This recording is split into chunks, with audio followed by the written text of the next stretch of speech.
এটা মানে আমি বলবো যে এটা ব্যর্থতেই, যেহেতু ট্রাক ওখানে চলাচল করাটা উচিত ছিল না, বাট আমরা ট্রাক চালককে ধরে ফেলছি এবং তারা আমরা আইনের আওতায় অবশ্যই নিয়ে আসবো।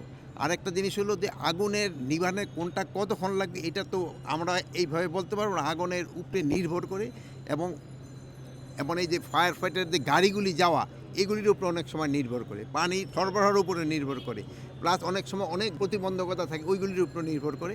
বাট এরা কিন্তু সর্বাত্মক চেষ্টা করছে এবং 19টা ফায়ার ইউনিট কিন্তু একসাথে কাজ করছে, কাজ করার পরে এটা কিন্তু কন্ট্রোলের ভিতরে আনছে।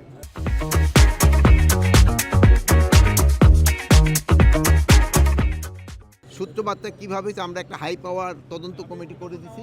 এই তদন্ত কমিটি খুব তাড়াতাড়ি রিপোর্টটা দিলে আপনারা জানতে পারবেন এটা সূত্রপাত কীভাবে এবং কেন এই ভয়টা সংগঠিত হয়েছে। যেটা আমি যদি হ্যাঁ একটা বলি আপনার সাথে সাথে কিন্তু স্বরাষ্ট্র উদ্ধৃতি দেওয়া বলে ফেলবেন, কিন্তু আমি এই জন্য পুরাটা জানার পরে আমি বলবো।